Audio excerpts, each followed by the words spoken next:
So a common stereotype that kind of surrounds one's personal finance is that it's kind of an old person idea, right? And that investing in stocks and real estate or budgeting, it's more connected to being an adult and working in the real world. So why is this? Why do we connect being older to being financially literate? I think it's important to drop the stereotype of, being financially literate as an old person idea and more connected to being a young person idea, that young people should start becoming more aware of their finances.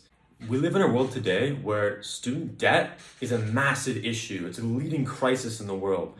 Right now, just in the United States alone, there's a $1.6 trillion student debt going on right now. That's a terrible issue. And, this leads to a lot of young adults feeling helpless and betrayed by the system, right?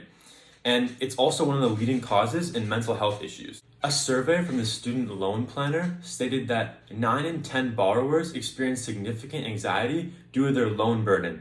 And another report says that 53% of high debt student borrowers have experienced depression because of their debt. So as we can see, this is a very, very big issue. It's a crisis. And we've seen a lot of progressive movements in our world today that have tried to stop and halt this massive debt, which maybe include, pressuring the universities and colleges to lower the tuition rates, or student aids and other kind of stimulus packages. And all of these things that kind of involve not necessarily the individual, but more the system around the individual.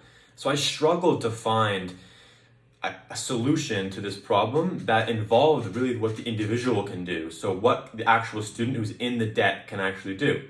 And so I come up with a hypothesis, basically that it states that if we are to help these young adults and students become more financially literate at the youngest age possible, it can help solve these crises that we have in our world today. And so during this project, I want to research how many people at my age and other young adults are actually aware of their expenses, maybe they're managing their finances properly or are investing for their future. I then want to connect how young adults' financial situation affects their environment, their debt, or their mental health situation that they're currently in. And I want to explore the best ways that we can help these students get out of that situation. So the best ways that they can manage their finances better.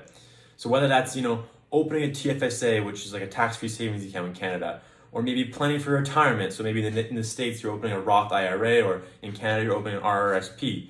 Or maybe how to budget properly, how to, set certain amounts of money aside for certain things, like, oh, this is for a big purchase, this is how much money for food I'm gonna eat this month. All these different ways to budget. Or maybe it's how to trade or start a portfolio. And maybe it's getting a credit card and building credit score, and more things that I'll find out through my research. Overall, I believe that helping students have more control over their finances can help solve these issues, these crises that we talked about today, and also help them better plan for their future.